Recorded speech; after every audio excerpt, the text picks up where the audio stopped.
चलिए स्टूडेंट्स, कल polysyllabic word पे आकर के बातें रुक गई थी। कुछ टेक्निकल फॉल्ट होने की वजह से वीडियो आगे नहीं बन पाया था। चलिए हम बात करते हैं पॉलीसिलेबिक वर्ड की। क्या है पॉलीसिलेबिक वर्ड, किसे कहते हैं? तो कल की वीडियो में ये बताया जा चुका है कि यदि कोई वर्ड एक सिलेबल का है तो उसे मोनोसिलेबिक वर्ड कहते हैं। अगर कोई वर्ड ऐसा है जिसमें सिलेबल्स की संख्या 2 है तो उसको बाइसिलेबिक वर्ड्स कहते हैं।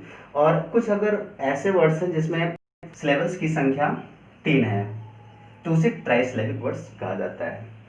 लेकिन अगर 3 से अधिक सिलेबल वाला कोई वर्ड्स है, 3 से अधिक सिलेबल वाला कोई वर्ड्स है तो उसको पॉलीसिलेबिक वर्ड्स कहते हैं। अब उस वर्ड में चाहे आपका 3 सिलेबल 4 सिलेबल है, चाहे 5 सिलेबल है, चाहे 6 सिलेबल है, कुछ वर्ड्स के थ्रू हम लोग समझते हैं कि कैसे पॉलीसिलेबिक वर्ड का निर्माण होता है और कैसे हम पहचान पाएंगे कि उस वर्ड में कितने सिलेबल हैं।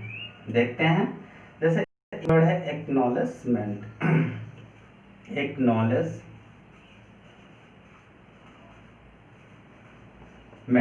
अब एक्नॉलेजमेंट में अगर सिलेबल को अलग अलग करना हो तो कैसे किया जाएगा, ध्यान से देखते हैं। पे इसको अलग अलग करते हैं। पहले साउंड क्या निकल रहा है? एक निकल रहा है, उसके बाद में नॉल निकल रहा है, उसके बाद में एस और उसके बाद में मेंट। हम देखते क्या है, इस वर्ड में सिलेबल्स की संख्या कितनी है? 1 2 3 4 वर्ड्स हैं। अगर ये ऐसा वर्ड है जिसमें सिलेबल्स की संख्या 4 है तो इसे हम पॉलीसिलेबल या पॉलीसिलेबिक वर्ड्स कहेंगे। ये पॉलीसिलेबिक वर्ड है। अगला एग्जांपल हम देख लेते हैं। जैसे कहा जाए इंटेलिजेंट। तो इंटेलिजेंट को बोलने में कितनी बार हम पॉज लेते हैं, कितनी बार हम विराम लेते हैं? जितनी बार विराम लेंगे उतना ही सिलेबल इसमें पाया जाता है। इसको अलग अलग करते हैं। पहला पॉज हमारा इन पे, दूसरा टेल पे, और तीसरा ली पे, और चौथा जेंट पे। हमने देखा क्या कि इसमें इंटेलिजेंट में पहले इंटेलिजेंट, इस तरह से हम लोग आगे बढ़ते गए और हमको सिलेबल्स मिलते गए। एक एग्जांपल और देख लिया जाए। जैसे कहा जाए एक्नॉलेजेबल।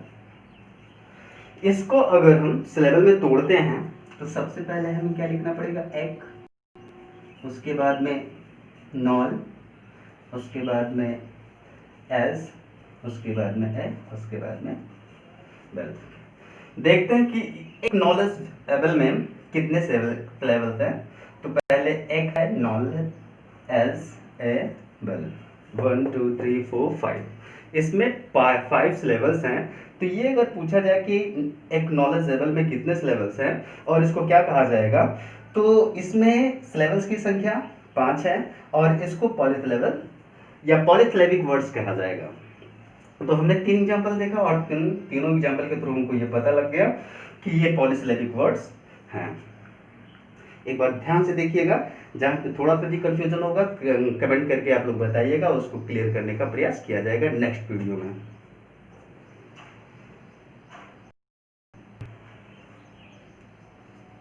चलिए, ये हो गया आपका सिलेबल। बात चल रही थी कि इंग्लिश ग्रामर यूनिट्स हैं, उनका बढ़ता हुआ क्रम कैसा है।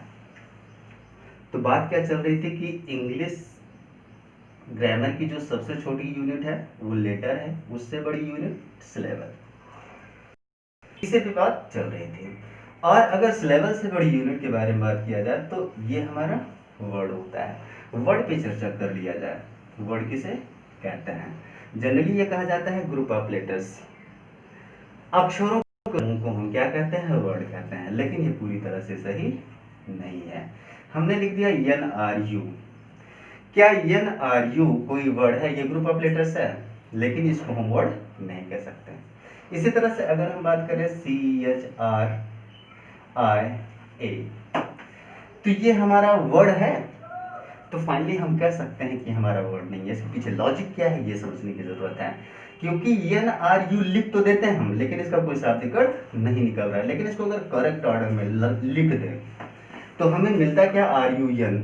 रन हमारा एक ऐसा वर्ड हो गया जिसका कोई शाब्दिक अर्थ निकल रहा है। रन मीन्स दौड़ना होता है, तो रन हमारा क्या हो जाएगा, ये हमारा वर्ड हो जाएगा। देखिए इसमें भी लेटर्स की संख्या 3 है और इसमें भी लेटर की संख्या 3 है।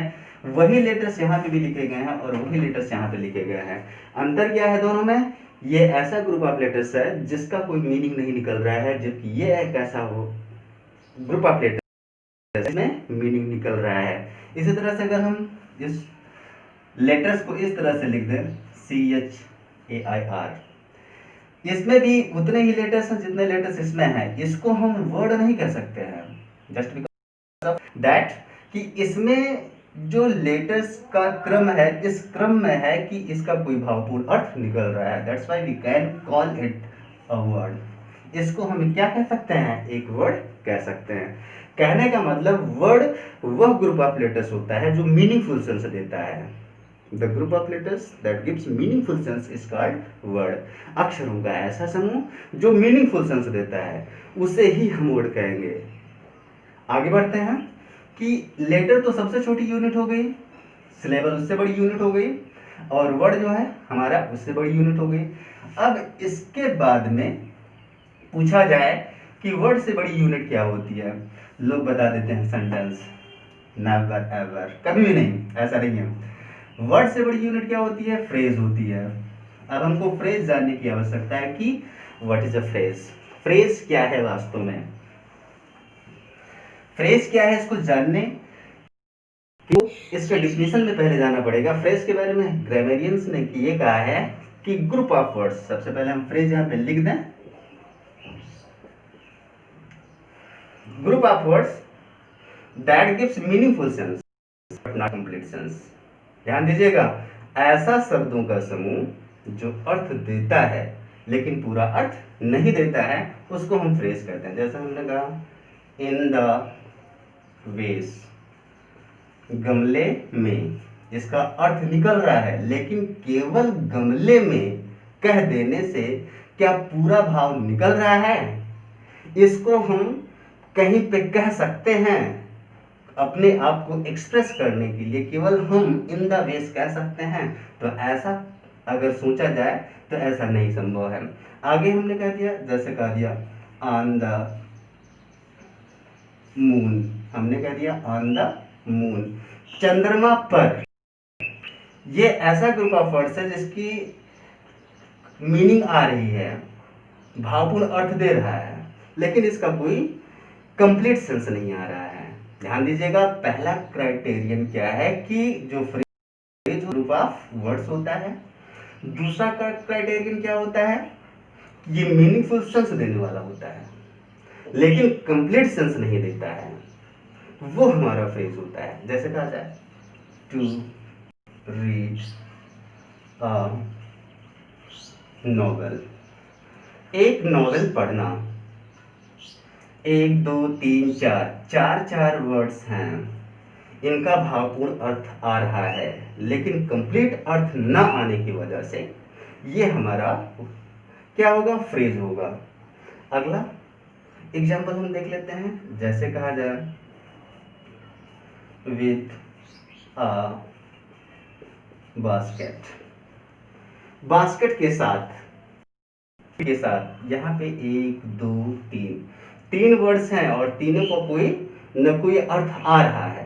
3 वर्ड्स इस ऑर्डर में लिखे गए हैं कि भावपूर्ण अर्थ दे रहे हैं, इनको हम फ्रेज कह सकते हैं।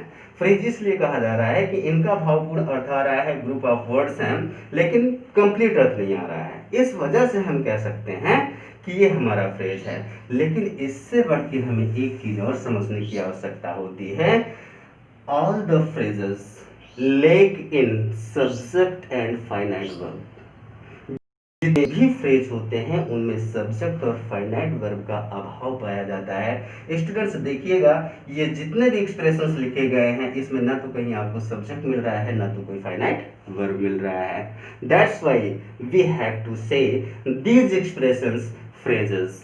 इसी वजह से इसको क्या कहा जाएगा, फ्रेजेस ही कहा जा सकता है, इसको कोई दूसरी संज्ञा नहीं दी जा सकती है। तो फ्रेज का मतलब समझ गए कि ग्रुप ऑफ वर्ड्स होना चाहिए, मीनिंगफुल सेंस देने वाला होना चाहिए, कंप्लीट भाव नहीं देता है और इसमें सब्जेक्ट और फाइनाइट वर्ब की कमी होती है। इसके आगे बढ़ते हैं हम लोग।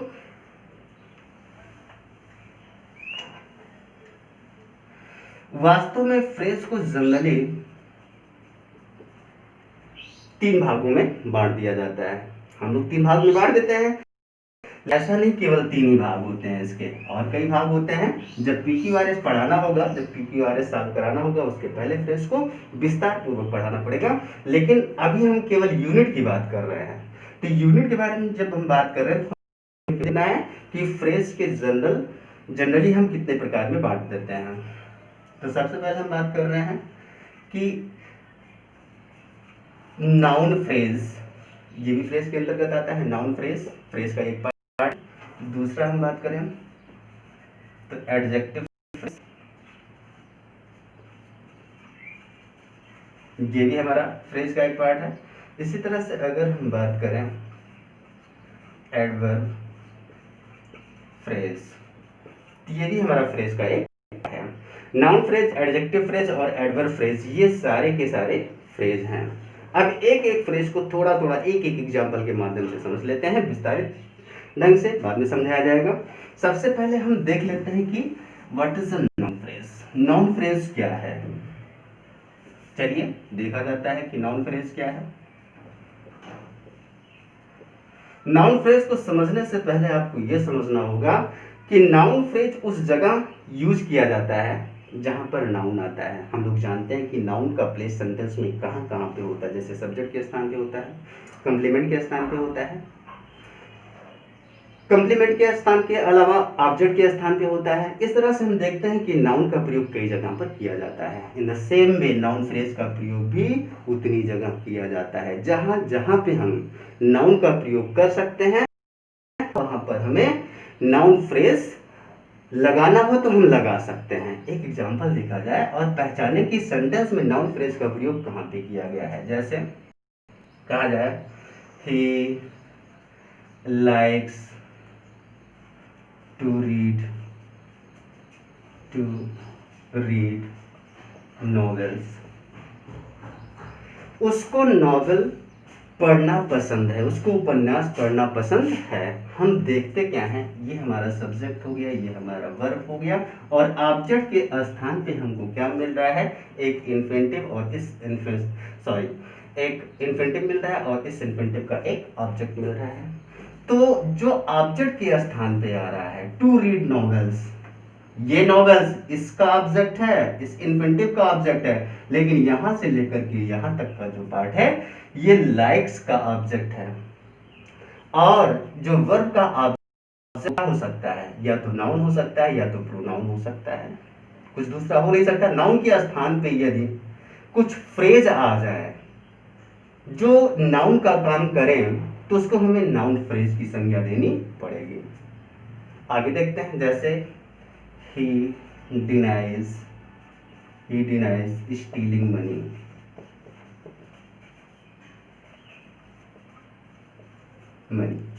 हम देखते हैं कि ये हमारा सब्जेक्ट हो गया, ये हमारा वर्ब हो गया। अब ऑब्जेक्ट के स्थान पे हम देख क्या रहे हैं, स्टीलिंग मनी आया है। यहाँ पे स्टीलिंग मनी दोनों मिलाकर के क्या हो गया, ये इसका ऑब्जेक्ट हो गया। मनी जो है इसका ऑब्जेक्ट है, लेकिन स्टीलिंग मनी पूरा ये डिनाइज का ऑब्जेक्ट है। डिनाइज वर्ब है और इसका जो ऑब्जेक्ट है स्टीलिंग मनी है। और स्टीलिंग मनी जो है ऑब्जेक्ट के स्थान पे आया है और हमें पता है कि ऑब्जेक्ट के स्थान पे नाउन या प्रोनाउन आ सकता है। तो हम देख क्या रहे हैं, नाउन ना आकर के नाउन फ्रेज का प्रयोग किया गया है। अब इसके आगे बढ़ते हैं। हमारे दिमाग में आ गया होगा, हमारे दिमाग में यही आ रहा है कि भैया कि जब ऑब्जेक्ट के स्थान पे कोई फ्रेज आता है वही हमारा नाउन फ्रेज होता है। ऐसा नहीं है। एक एग्जांपल देखिए, राइटिंग लिख देते हैं। राइटिंग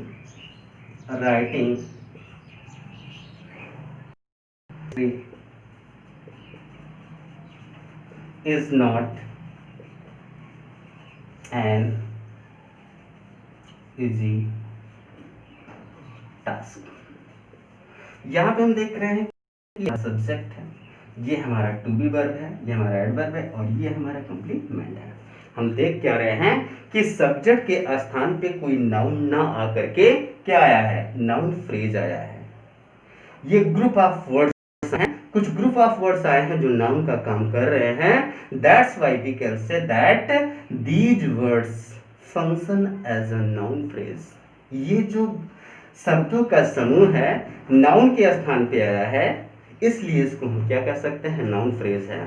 हमारे दिमाग से ये कंफ्यूजन दूर होना चाहिए कि जो नाउन है केवल ऑब्जेक्ट के स्थान पे आता है। नाउन का प्रयोग हम कहाँ पे कर सकते हैं, सब्जेक्ट के स्थान पर भी कर सकते हैं। तो हमें पता है कि नाउन का फ्रेज कहाँ कहाँ पे यूज किया जा सकता है और नाउन फ्रेज क्या होता है। ऐसा ग्रुप ऑफ वर्ड्स जो नाउन का काम करता है वही हमारा नाउन फ्रेज होता है। इन शॉर्ट अगर हमको समझना हो तो हम यही समझ सकते हैं।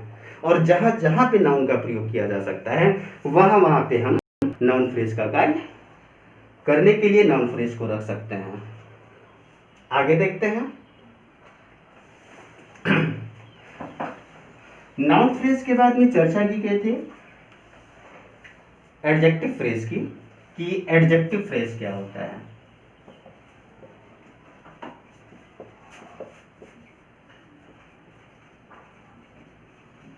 एडजेक्टिव फ्रेज क्या होता है। एडजेक्टिव फ्रेज को जानने से पहले सबसे पहले हम ध्यान देते हैं एडजेक्टिव क्या होता है। एडजेक्टिव के बारे में कहा जाता है ऐसा शब्द जो किसी नाउन या प्रोनाउन के बारे में वर्णन करता है या नाउन या प्रोनाउन के बारे में डिस्कस करता है या फिर नाउन या प्रोनाउन को क्वालिफाई करता है। एक जनरल सा डेफिनेशन है कि that word that qualifies noun और प्रोनाउन इज कॉल्ड एडजेक्टिव। ऐसा वर्ड जो नाउन या प्रोनाउन के बारे में विशेषता बताता है या उसको क्वालिफाई करता है उसी को हम एडजेक्टिव कहते हैं। जहाँ पे एडजेक्टिव का प्रयोग किया जाता है वहीं पर हम एडजेक्टिव फ्रेज का प्रयोग करते हैं। अब एडजेक्टिव फ्रेज का प्रयोग करते समय थोड़ी सी सावधानी ध्यान देना होता है कि कुछ एडजेक्टिव ऐसे होते हैं जो एट्रिब्यूटिव यूज में होते हैं और कुछ एडजेक्टिव ऐसे होते हैं जो प्रेडिकेटिव यूज में होते हैं। उसके बारे में बाद में चर्चा की जाएगी जब फ्रेज को पढ़ाया जाएगा। हमको शुरुआती दौर में ये समझना है कि एडजेक्टिव फ्रेज वो होता है जो किसी नाउन या प्रोनाउन को क्वालिफाई करता है। चलिए देखते हैं सेंटेंस में हम कैसे पहचानेंगे कौन सा हमारा नाउन फ्रेज है।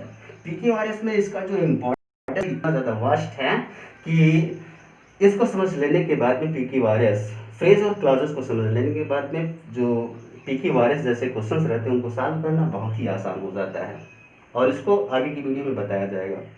चलिए एडजेक्टिव फ्रेज के बारे में बात करें। जैसे girl with blue eyes help me Easter night. Easter night sentence लिखा गया है a girl with blue eyes help me Easter night. नीली आंखों वाली लड़की ने कल रात मेरी मदद की। हम देख क्या रहे हैं इस सेंटेंस में अगर हमें देखना हो कि कहाँ पे नाउन का प्रयोग किया गया है तो हम पाते हैं कि नाउन का प्रयोग कहाँ पे किया गया है, यहाँ पे किया गया है।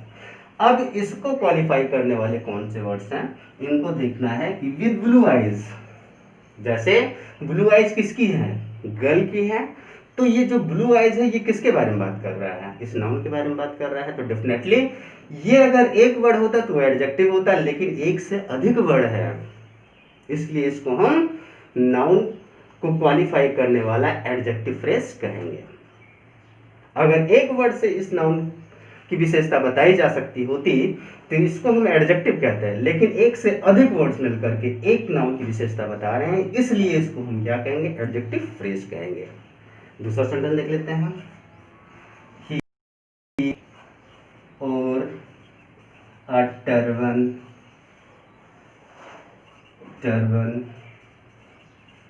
Made of silk. कि नाउन कहाँ है और अगर नाउन है तो उसकी विशेषता बताने वाला कोई वर्ड या वर्ड्स है कि नहीं है। ये सब्जेक्ट हो गया, ये प्रोनाउन है, ये वर्ब हो गया। टर्बन ये हमारा नाउन है। टर्बन हमारा क्या है? नाउन, जो ऑब्जेक्ट के स्थान पे आया है। और इस ऑब्जेक्ट के स्थान पे जो नाउन है, इस नाउन की विशेषता कौन बता रहा है? Made of silk. उसने एक पगड़ी पहनी थी और वो पगड़ी कैसी थी? मेड ऑफ सिल्क, रेशम की बनी हुई थी, सिल्क की बनी हुई थी। तो मेड ऑफ सिल्क किसकी विशेषता बता रहा है? टर्बन की विशेषता बता रहा है। तो डेफिनेटली ये हमारा क्या होगा? ये हमारा एडजेक्टिव फ्रेज होगा। एक बार मैं फिर दोहराना चाहूंगा कि यदि टर्बन की विशेषता बताने वाला कोई एक वर्ड होता तो वो एडजेक्टिव होता। टर्बन हमारा क्या है? नाउन है। यदि एक वर्ड से इसकी विशेषता बताई जा सकती होती तो वो हमारा एडजेक्टिव होता। लेकिन यहाँ पे इस नाउन की विशेषता बताने के लिए तीन वर्ड्स आए हैं, इसलिए हमारा क्या एडजेक्टिव फ्रेज होगा। इसके आगे हम बढ़ते हैं।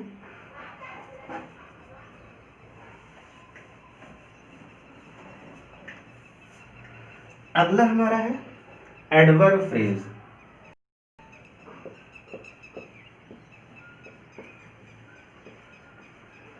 एडवर्ब फ्रेज किसे कहते हैं? उसके पहले हमें यह समझना है कि एडवर्ब किसे कहते हैं।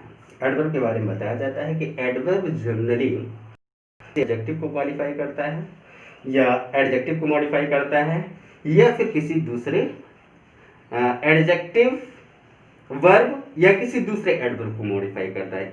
हम कह सकते हैं कि adverb is the word that modifies a verb, adjective और अनदर एडवर्ब, उसे हम एडवर्ब कहते हैं।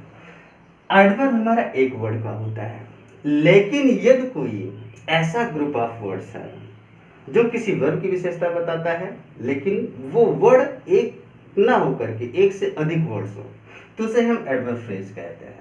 एग्जाम्पल के थ्रू हम लोग समझने का प्रयास करते हैं। हमें यही समझना है यदि वर्ब को क्वालिफाई करने वाला या फिर एडजेक्टिव को क्वालिफाई करने वाला या फिर किसी दूसरे एडवर्ब को क्वालिफाई करने वाला जो एक्सप्रेशन है वो एक से अधिक वर्ड्स का है, तो हमारा एडवर्ब फ्रेज होगा। जैसे none can live on the Mars. कोई मार्स पर नहीं रह सकता है। तो यहाँ पे हम देखते हैं कि ये हमारा सब्जेक्ट का काम कर रहा है, ये हमारा मॉडल है, ये हमारा मेन वर्ब है और ये जो काम हो रहा है वो कहाँ हो रहा है? ऑन द मार्स पे हो रहा है। तो ये ऑन द मार्स किसके बारे में बात कर रहा है? लिव के बारे में बात कर रहा है कि ये जो काम हो रहा है, जो हो रहा है वो कहाँ पे हो रहा है? मार्स पे। ये हमारा जो यहाँ से लेकर के यहाँ तक ग्रुप ऑफ वर्ड्स है, इसको ही हम क्या कहेंगे? एडवर्ब फ्रेज कहेंगे। आगे देख लेते हैं एक एग्जांपल। जैसे कहा जाए